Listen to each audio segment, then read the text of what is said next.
নমস্কার। আমরা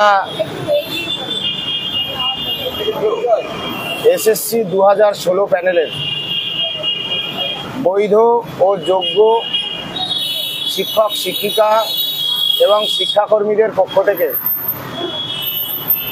গতকাল আচার্য সদন স্কুল সার্ভিস কমিশনের যে অফিস, সেখানে আমরা এসেছিলাম।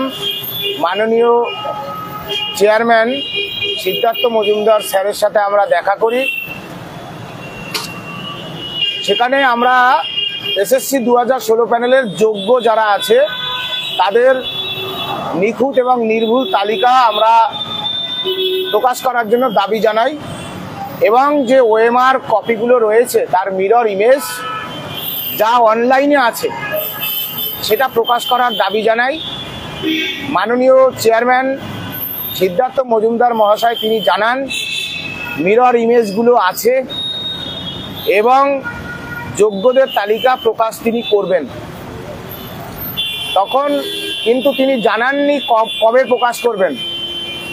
এটা প্রকাশ করতে সময় লাগে না, কারণ মিরর ইমেজ অনলাইনে রয়েছে।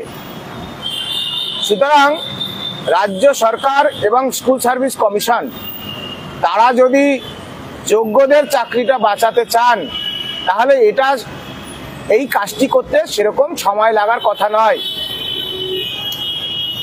আমরা যারা নিজের মেধায় চাকরি পেয়েছি, যাদের কোনো রকম দুর্নীতির সাথে কোনো অ্যালিগেশন আসেনি কোনো প্যারামিটারে, তারা কেন এই দুর্নীতির দায়ে এই শাস্তি ভোগ করবে?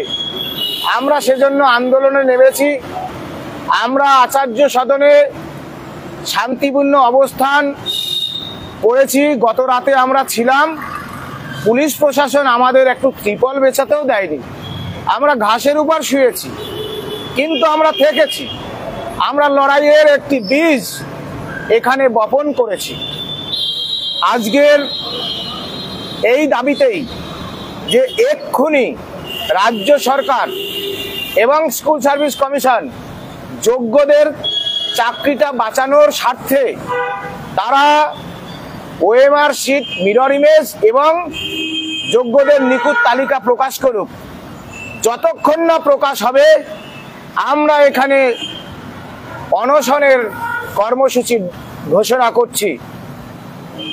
কারণ আমরা রাজ্যের শান্তিপ্রিয়, আইনের প্রতি শ্রদ্ধাশীল একজন শিক্ষক, শিক্ষিকা কিংবা শিক্ষাকর্মী। সুতরাং এই শান্তিপূর্ণ অহিংস আন্দোলনের পথই আমরা বেছে নিয়েছি। আমরা এই আচার্য সদনের এই খোলা প্রাঙ্গণে, যেখানে গ্রীষ্মের এই তাপপ্রবাহের মধ্যেই, এই চূড়ান্ত অব্যবস্থার মধ্যেই আমরা অনশনের কর্মসূচি গ্রহণ করতে বাধ্য হয়েছি। এবং যে বিষয়টি যে গতকাল যে আমাদের যোগ্য শিক্ষক শিক্ষাকর্মীদের উপর যেভাবে পুলিশি হামলা, যে নির্যাতন, তাদেরকে লাঠি মারা, লাঠি পেটানো করা, মিথ্যা মামলায় ফাঁসানোর ভয়ভীতি যে প্রদর্শন, তার প্রতিবাদে আজকের এই অনশন কর্মসূচি। সুতরাং যারা এই প্যানেলে যারা আছেন তাদের কাছে আমার বিনীত অনুরোধ, আরজি করের সেই গগনচুম্বী আন্দোলন আপনারা দেখেছেন কিভাবে ধুলোয় মিশে গিয়েছিল, কারণ বিভাজন করে ফেলেছিল রাজ্য সরকার।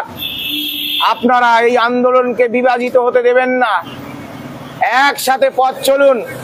আজকে শিয়ালদা থেকে রানী রাসমণি রোডে যে মিছিল আছে, সেই মিছিলের শেষে আপনারা আচার্য সদনমুখী হবেন। নিজেদের মেধায় পাওয়া চাকরিটা ফিরে পাওয়ার জন্য, আপসীন লড়াইয়ের জন্য আপনারা সংকল্প নিন। সকলেই আচার্য সদন আসবেন এই কামনা করি। কৃষ্ণগোপাল এখন আমাদের সামনে বলবেন, মাস্টারমশাই কৃষ্ণগোপাল বাবু। আমিও একজন চাকরিহারা যোগ্য শিক্ষক 2016 প্যানেলের অংশ ছিলাম। একটা কথা আপনাদের কাছে সংবাদ মাধ্যমের মাধ্যমে বলে দিতে চাই, যে আমাদের রেকমেন্ডেশন দিয়েছে স্কুল সার্ভিস কমিশন, অর্থাৎ আচার্য সদন থেকে আমাদের রেকমেন্ডেশন দেওয়া হয়েছিল। আমরা যোগ্যতা এবং মেধার প্রমাণ দিয়ে আমরা চাকরিতে নিযুক্ত হয়েছিলাম। তাই আমাদের যদি চাকরিটা কেউ ফিরিয়ে দিতে পারে সেটা হচ্ছে school service commission. School service commission ইতিমধ্যে স্বীকার করেছে যে তাদের কাছে মিরর ইমেজ রয়েছে, অনলাইনেই রয়েছে। তো আমরাও চাইছি যে 23 লক্ষ ওয়েমারকে জনসমক্ষে আনা হোক, অর্থাৎ ওয়েবসাইটে পাবলিশ করা হোক। তাহলে সেখানে যোগ্য অযোগ্য বাছা নিশ্চিতভাবে সম্ভব হবে এবং আমরা যারা যোগ্য ক্যান্ডিডেট রয়েছি আমরা আবার সসম্মানে স্ব প্রতিষ্ঠানে পুনর্বহাল হতে পারবো। আরেকটা বিষয় বলি যে গতকাল জেলার বিভিন্ন ডিআই অফিসে যোগ্য চাকরিয়ারা, শিক্ষক শিক্ষিকা, শিক্ষাকর্মীরা শান্তিপূর্ণভাবে ডিআই অফিস অভিযান করেছিল। বিভিন্ন জেলায় সেখানে নিরীহ শিক্ষকদের উপর পুলিশ বর্বরোচিত আক্রমণ করেছে, লাঠিপেটা করেছে। সবচেয়ে দুর্ভাগ্যের বিষয়, অত্যন্ত পরিতাপের বিষয়, শিক্ষককে লাথি মারা হয়েছে। এটা একজন শুধু শিক্ষককে লাথি মারা নয়, এটা সমগ্র শিক্ষক সমাজকে লাথি মারা হয়েছে। এটা গোটা ভারতবর্ষের বুকে যেভাবে শিক্ষকদেরকে এইভাবে রাস্তায় নামিয়ে আনা হয়েছে, লাঠিপেটা করা হচ্ছে, আক্রমণ করা হচ্ছে, মিথ্যে মামলা দেওয়া হচ্ছে এবং লাথি মারা হচ্ছে, এর তীব্র নিন্দা শুধু করছি নয়, এর বিরুদ্ধে সমস্ত নাগরিক সমাজকে আহ্বান করব, আপনারাও আসুন। এখন আমাদের কোনো পক্ষ নেই, আমাদের একটাই পক্ষ, আমরা চাকরিয়ারা, যোগ্য শিক্ষক শিক্ষিকা, শিক্ষাকর্মী। আজকে যে মহামিছিল রয়েছে সেই মহামিছিলে যারা অংশগ্রহণ করবেন তাদের কাছেও আন্তরিকভাবে অনুরোধ করব যে আমাদের কমিশনকে বাধ্য করতে হবে যে আমরা এখানে কোনো যুদ্ধ দাঙ্গা হাঙ্গামা করতে আসিনি। আমরা শান্তিপ্রিয় নিরীহ শিক্ষক শিক্ষিকা, শিক্ষাকর্মী। আমরা বিদ্যালয়ে ফিরে যেতে চাই, আমরা ব্ল্যাকবোর্ডের সামনে দাঁড়াতে চাই, আমরা ছাত্রছাত্রীদের সামনে মাথা উঁচু করে দাঁড়াতে চাই, আমরা চক ডাস্টার নিয়ে ক্লাসরুমে যেতে চাই। তো সেই জায়গাটাকে ফিরিয়ে পেতে গেলে তাহলে আমাদের কমিশনের সামনে লাগাতার আমাদের আন্দোলন করতে হবে, সেটা শান্তিপূর্ণভাবে। আমরা পুলিশ প্রশাসনের সঙ্গে সর্বতভাবে সহযোগিতা করছি। আমরা আশা করব পুলিশ দ্বিতীয়বার এইরকম বর্বরোচিত যেন আক্রমণ না করে, কারণ আমাদেরকে কিন্তু তখন ভিন্ন পথ অবলম্বন করতে হবে। এইটুকু আপনাদের কাছে বলে রাখলাম। নমস্কার। দেখুন,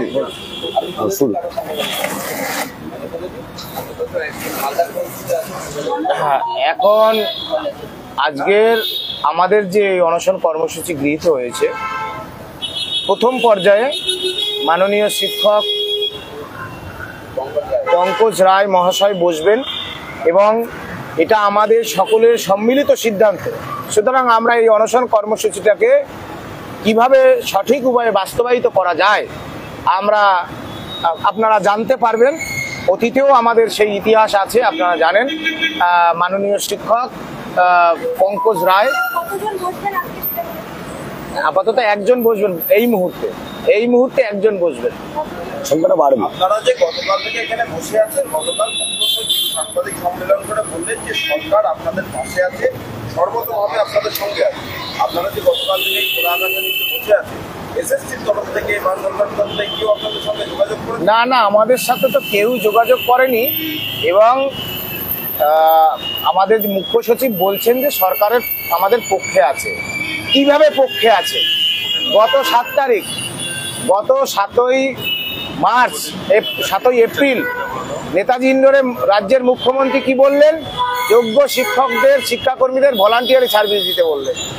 অথচ তিনি, তারই চেয়ারম্যান স্কুল সার্ভিস কমিশনে, তিনি বলছেন মিরর ইমেজ আমি প্রকাশ করব, যোগ্যদের তালিকা আমি দেব।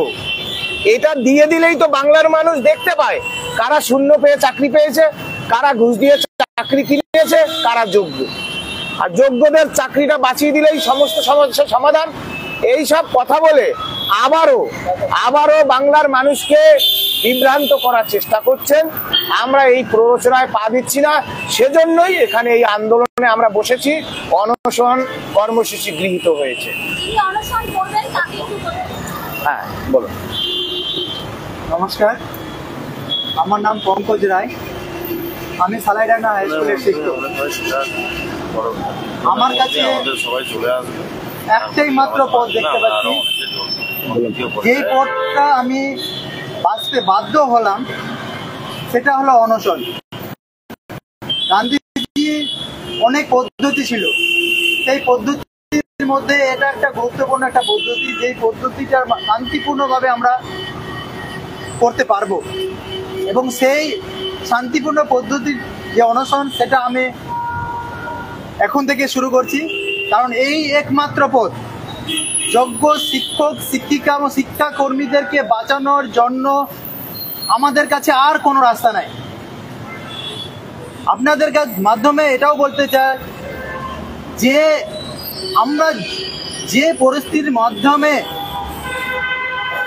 শিক্ষককে নিযুক্ত হয়েছি, সেই কঠিন পরিশ্রম করে কি হারে পরিশ্রম করতে হয় আপনারা অনেকে জানেন। আমার সহকর্মী, আমার বন্ধু, আমার শিক্ষক শিক্ষিকা শিক্ষাকর্মী যারা রয়েছে তারা জানে কি হারে কষ্ট করে পড়াশোনা করতে হয়। কিন্তু এত দুর্নীতির মাধ্যমে যে দুর্নীতি হয়েছে তার মধ্যেও আমরা নিজের যোগ্যতার ভিত্তিতে চাকরি পেয়েছি এবং সেই যোগ্যতার প্রমাণ কাকে দিবে? যে নিয়োগ করেছে সে তাকে দেওয়া উচিত। কারণ এই পরীক্ষা নিয়েছে এসএসসি, রিকমেন্ডেশন করেছে এসএসসি, অ্যাপয়েন্টমেন্ট দিয়েছে বোর্ড ঠিকই, কিন্তু সম্পূর্ণ কার্যপ্রক্রিয়া হয়েছে সরকারের দ্বারা, অর্থাৎ নিয়োগকারী সংস্থা হতে পারে স্বশাসিত, কিন্তু সম্পূর্ণ কার্যক্রম প্রক্রিয়া সরকারের মাধ্যমে সরকারের দ্বারা করা হয়। এই জন্যই আজকে আমরা আচার্য সদনের সামনে আমি সবার পক্ষ থেকে অনশনে বসলাম, কারণ এই আচার্য সদনই আমাদের বাঁচাতে পারে। যোগ্য শিক্ষক আছে কি আছে না সেটা সার্টিফাইড করতে পারে একমাত্র নিয়োগকারী সংস্থা এসএসসি।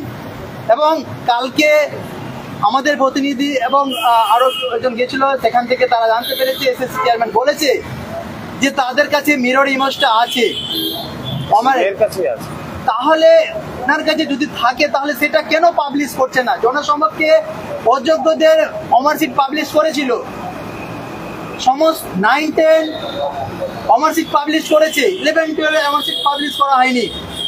তো ওনার কাছে যতগুলো অমার্কশিট আছে, মিরর ইমেজটা আছে, সেটা জনসমক্ষে পাবলিশ করে দাও, তাহলে সেখানে সমস্ত কিছু বয়ে চলে যাবে। এবং সেই জন্যই আমি যোগ্য শিক্ষক শিক্ষিকা কর্মীদের পক্ষ থেকে আজ অনশনে বসলাম। ধন্যবাদ। নমস্কার। আলাইডাঙ্গা হাই স্কুল, আলাইডাঙ্গা।